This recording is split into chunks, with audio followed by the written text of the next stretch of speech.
Welcome to The Explainer. Today we're diving into something huge in the world of fitness, the calorie. For so long, it's been the one number we're all told to obsess over. But what if focusing on it is the very thing holding us back? Don't focus on the wrong part of the story, brother. We've all heard this, right? It's been hammered into our heads forever. It's the foundation of pretty much every diet plan out there. Burn more than you eat. It just sounds so clean, so simple. But sometimes things are a little too simple. Because if that was the whole story, you'd think we'd have this figured out by now. The reality is, for long-term sustainable fat loss, this simple math just doesn't add up. So let's get into why. Do you really care? It's actually not an easy story. Okay, so the first thing we absolutely have to get our heads around is this. Your body is not a simple calculator.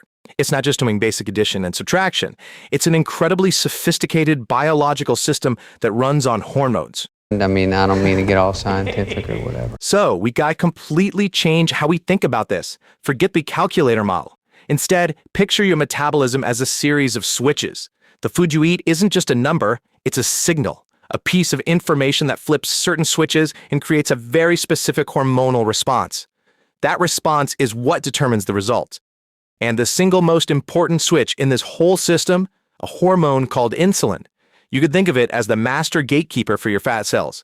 When your insulin levels are high, the gate is locked shut.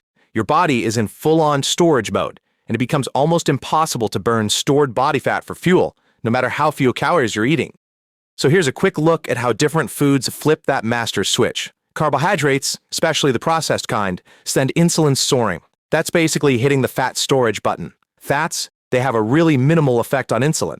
And protein is playing a totally different game. It's focused on building and repairing your body.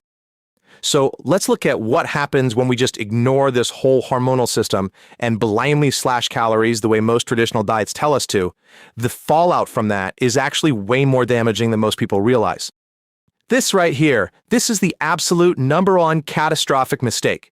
When you drastically cut calories without making protein a priority, your body panics. It needs energy from somewhere, so it starts to break down the most valuable, metabolically active tissue you have, your muscle. And that starts this just disastrous cycle.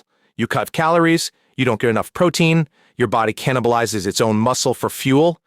Because you now have less muscle, your metabolism, your body's engine, slows way, way down. So the second you try to eat normally again, your slower engine can't keep up, and the weight comes roaring back, almost all of it as new body fat. And that's the real trap, isn't it? After every single one of these dieting cycles, you're left in a metabolically worse position. Your engine is smaller, it burns less fuel, and trying to lose fat the next time around? It just gets harder and harder. This leads us right to the next huge problem with the calorie myth. It's built on the idea that all calories are the same, but they're not. Your body doesn't see numbers, it reads information. Think about it. 100 calories from a candy bar sends a totally different message to your cells than 100 calories from salmon and broccoli. One is a signal of stress, inflammation, and storage. The other is a signal of nourishment, repair, and health. The number on the label is the same, but the biological instruction manual it gives your body couldn't be more different. A good way to think about it is this. Whole foods deliver the high-quality raw materials, the vitamins, minerals, and amino acids that your body needs to build a healthy metabolism. Processed foods, on the other hand, are stripped of all that good stuff. They just send signals that create chaos and work directly against you. Okay, so if the old way of just punishing your body with less food is a broken model, what's the actual answer? The solution is to completely flip the script. We need to stop restricting and start rebuilding.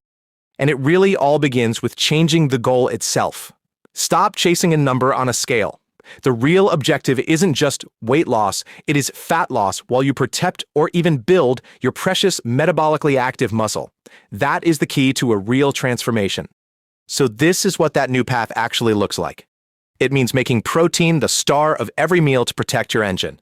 It means fueling with nutrient-dense foods to send the right signals. It means getting your insulin stable. And it means taking care of the other big levers like sleep and recovery to keep your hormones working for you, not against you. You see how this just reframes everything? It's not a battle, it's not about starvation or deprivation, it's a construction project. You are actively building a healthier, more powerful body, a body that gets better and better at managing its own composition. So, we'll leave you with this final thought. The old way is punishment. The new way is training. When you shift your focus from taking things away to building yourself up, you don't just lose fat, you build a body that's designed to be lean, strong, and healthy for life. No, man, but you got to keep going. What am I going to do, quit? That's not an option. You got to keep on keeping on. Life's a garden, dig it? You make it work for you. You never give up, man. That's my philosophy.